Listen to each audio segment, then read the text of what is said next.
तो दोस्तों आज हम फिर से आपके लिए लेकर आए हैं देश दुनिया की तमाम ताजा बड़ी खबरें। सबसे पहली बड़ी खबर में आपको बताएंगे कि इजराइल हमास युद्ध के बीच चीन ने दिया इजराइल को झटका। मुस्लिम देशों के साथ मिलकर चीन ने इजराइल के खिलाफ जंग लड़ने का किया ऐलान। मुस्लिम देशों को भेज दिए हैं 6 युद्धपोत। अमेरिका इजराइल के उड़े होश।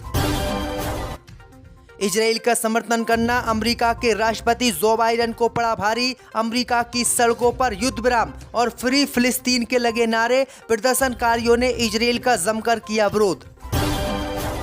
हिजबुल्लाह ने इजराइल की सेना को दी खुली धमकी। कहा गाजा पट्टी में घुसने की कोशिश की तो चुकानी होगी भारी कीमत। इजराइल को कर देंगे तबाह।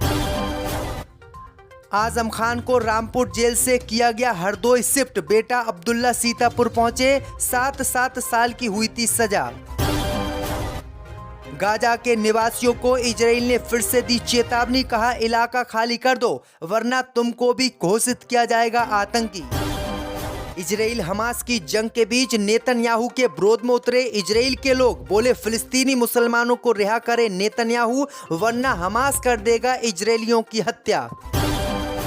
फिलिस्तीन के समर्थन में अमेरिकन कॉमेडियन ने किया शो से वॉकआउट। इजराइल को सुनाई खरी खोटी।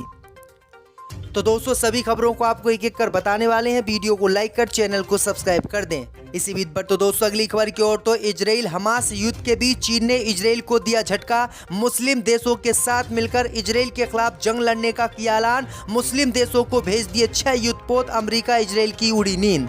यह दोस्तों आपको बता दें कि इजराइल और हमास के बीच चल रहे युद्ध में अब चीन ने इजराइल को दूसरा बड़ा झटका दे दिया है।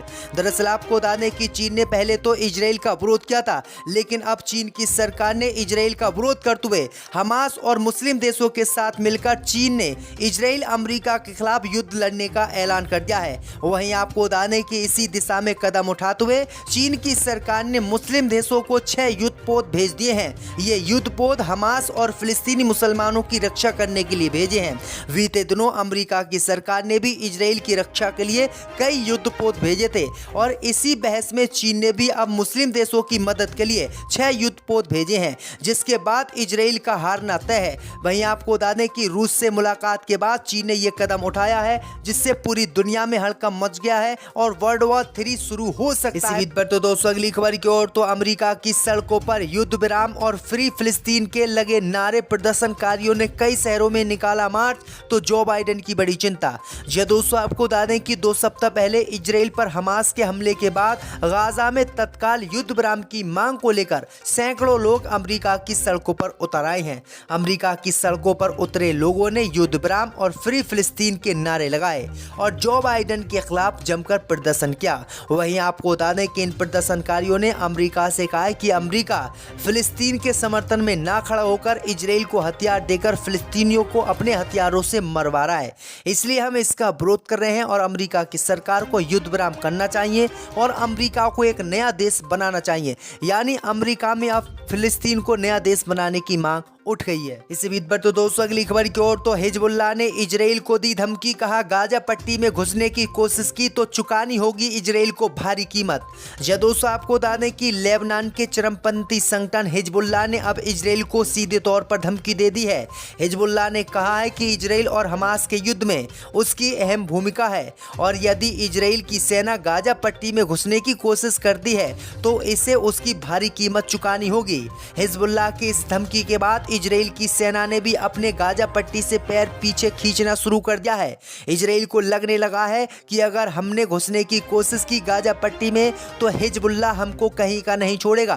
दरअसल आपको बता दें कि 2 दिन पहले ही हिजबुल्लाह ने इजराइल के टैंकों को निशाना बनाया था, जिसमें हिजबुल्लाह ने 3 अमेरिका के बख्तरबंद टैंकों को तबाह कर दिया था और कई सैनिक भी मारे गए थे, जिसके बाद जो अन्य टैंक और सैनिक थे वो मैदान छोड़कर भाग गए थे और यही डर इजराइल को फिर से सताने लगा है। हिजबुल्लाह ने खुली धमकी दे दी कि अगर उसने गाजा पट्टी में घुसने की कोशिश की तो उसकी कीमत उसको भारी चुकानी होगी और उसको हम तबाह कर देंगे। तो ये बड़ी अपडेट आई दोस्तों कि एक तरफ हिजबुल्लाह है, दूसरी तरफ हमास है और एक तरफ चीन और रूस भी खुलकर सामने आ गया है। इसी बीच पर तो दोस्तों अगली खबर की ओर तो फिलिस्तीन के समर्थन में अमेरिकन कॉमेडियन ने किया शो से वॉकआउट। इजराइल को सुनाई खरी खरी। जी दोस्तों, आपको बता दें कि इजराइल और हमास के बीच जारी संघर्ष में अब सेलिब्रिटीज भी बढ़ते हुए दिख रहे हैं। कॉमेडियन डेव चैपल ने फिलिस्तीन के समर्थन में अपने शो को रद्द कर दिया। पहले उन्होंने शो में फिलिस्तीन के नागरिकों के समर्थन में बयान जारी किया और फिर इस शो से वॉकआउट कर दिया। उन्होंने कहा है कि इजराइल लगातार निर्दोष मुसलमानों की हत्या अपने हथियारों से कर रहा है और पूरी दुनिया अमेरिका सहित मूर्ख दर्शक बने देख रहे हैं। इसलिए मैं फिलिस्तीनी मुसलमानों का समर्थन करता हूं और मैं इजराइल का खुला विरोध करता हूं, इसलिए मैं इस शो को छोड़ रहा हूं। वहीं आपको बता दें कि उनके इस शो को छोड़ने के बाद पूरे देश में चर्चा होने लगी है कि अमेरिका को कदम आगे बढ़ाना चाहिए और फिलिस्तीन के समर्थन में बयान जारी करके इस जंग को रुकवाना चाहिए। तो ये बड़ी अपडेट आ रही दोस्तों। इसी बीच पर तो दोस्तों अगली खबर की ओर तो आजम खान रामपुर जेल से पहुंचे हरदोई, बेटा अब्दुल्ला सीतापुर पहुंचा, 7 साल की मिली है सजा। जी दोस्तों, आपको बता दें कि 2 जन्म प्रमाण पत्र के मामले में रामपुर की MP MLA कोर्ट से सजा सुनाए जाने के बाद अब समाजवादी पार्टी के वरिष्ठ नेता आजम खान और उनके बेटे अब्दुल्ला आजम खान को अलग अलग जेल में शिफ्ट कर दिया गया है। आजम खान, उनकी पत्नी डॉक्टर तंजीम फातिमा और बेटे अब्दुल्ला आजम को 7 साल की सजा सुनाई गई है। इसके बाद तीनों को कोर्ट से रामपुर जेल भेज दिया गया। वहीं तभी से संभावना जताई जा रही थी कि तीनों को दूसरी जिले की जेल में शिफ्ट किया जा सकता है। इसको लेकर पुलिस प्रशासन से लेकर जेल प्रशासन तक अपनी रिपोर्ट भेज चुका था, जिसके बाद आजम खान उनके बेटे को रामपुर से दूसरी जेल में भेजने की बात कही गई, जिसके बाद आजम खान को हरदोई जेल में भेजा गया, उनके बेटे को सीतापुर जेल में शिफ्ट किया गया है और उनकी पत्नी अभी रामपुर जेल में ही है। इसी बीच पर तो दोस्तों अगली खबर की ओर तो इजराइल में बढ़ रही है नेतन्याहू की मुश्किलें, अपने ही उतरे विरोध में, कहा फिलिस्तीनियों को करो रिहा। जी दोस्तों, आपको बता दें कि गाजा पर एयर स्ट्राइक के बीच इजराइल में यहूदी समुदाय के लोग विरोध प्रदर्शन कर रहे हैं। वे उन लोगों को वापस लाने की मांग कर रहे हैं जिन्हें 7 अक्टूबर के हमले में हमास ने बंधक बना लिया था। तेल अवीव में बीते दिन सैकड़ों की संख्या में लोग जुटे और रक्षा मंत्रालय के सामने विरोध प्रदर्शन किया।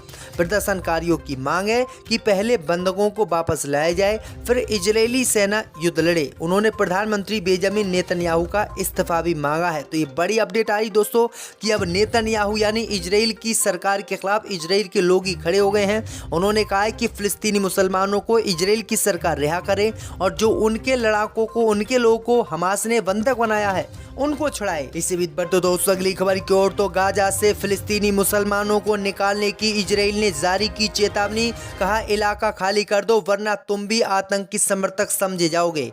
जी दोस्तों, आपको बता दें कि इजराइल ने गाजा के निवासियों को एक ताजा चेतावनी जारी की है। इजरायली सैनिकों द्वारा वितरित एक पत्र में गाजा निवासियों से उत्तरी भाग छोड़कर दक्षिणी क्षेत्रों में जाने का आग्रह किया है। इजराइल ने पत्र में चेतावनी दी कि यदि निवासी निर्देशों का पालन करने में विफल रहते हैं तो उन्हें आतंकवादी संगठन का समर्थन माना जाएगा। विशेष रूप से ऐसी खबरें भी थी कि फिलिस्तीनी संगठन हमास गाजा के निवासियों को इजरायली हमलों के लिए मानव ढाल के रूप में इस्तेमाल करने के प्रयास में बलपूर्वक वहां से ले जाने से रोक रहा था। लेकिन आपको बता दें कि अब इजराइल ने ही गाजा पट्टी के इन क्षेत्रों को छोड़ने का गाजा पट्टी के मुसलमानों से कहा है। तो किस तरह से इजराइल खुलेआम अत्याचार कर रहा है और अमेरिका सहित और देशें आंख मूंद कर बैठे हुए हैं और अब भी इस जल्लाद का साथ दे रहे हैं। इसी बीच पर तो दोस्तों अगली खबर की ओर तो बाहर पहुंच गई इजराइल हमास की जंग। अब सरप्राइज में इजरायली दूतावास के बाहर हुआ ब्लास्ट, 4 सीरियाई नागरिकों को किया गया गिरफ्तार। जब दोस्तों आपको बता दें कि इजराइल हमास की जंग का असर अब बाहर के देशों में भी दिखने लगा है। साइप्रस की राजधानी निकोसिया में इजरायली दूतावास के बाहर धमाके की खबर सामने आई है। हालांकि इस धमाके में किसी के घायल होने की कोई खबर नहीं है। साइप्रस सुरक्षा बलों ने ब्लास्ट के बाद करीब संदिग्ध लोगों को हिरासत में ले लिया है। स्थानीय मीडिया रिपोर्ट के अनुसार साइप्रस की राजधानी निकोसिया में स्थित इजरायली दूतावास के पास एक ब्लास्ट हुआ। ये ब्लास्ट रात के समय हुआ। हालांकि इस धमाके में किसी के भी घायल होने की कोई खबर सामने नहीं आई है। वहीं आपको बता दें कि इस मामले में 4 सीरियाई मुसलमानों को गिरफ्तार किया गया है और उन पर आरोप लगाया गया है कि उन्होंने इजराइल हमास युद्ध को लेकर यह हमला किया है। इसी बीच पर तो दोस्तों अगली खबर की ओर तो बाबा बागेश्वर पंजाब के लिए है खतरा।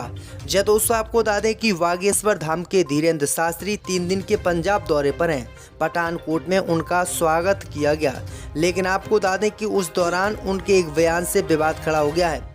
दरअसल आपको बता दें कि बागेश्वर धाम ने ईसाई समुदाय को लेकर दिए एक बयान दिया था, जिस पर पंजाब के ईसाई समाज ने विरोध जताया है और उनके खिलाफ पुलिस में शिकायत दर्ज करवाई है। साथ ही साथ कार्रवाई की भी मांग की है। पुलिस में शिकायत दर्ज होने के बाद धीरेन्द्र शास्त्री की मुश्किलें बढ़ सकती हैं। पठानकोट में पहुंचे धीरेन्द्र शास्त्री ने ईसाई समुदाय के लोगों को मंदिरों और गुरुद्वारों में न जाने की बात कही थी।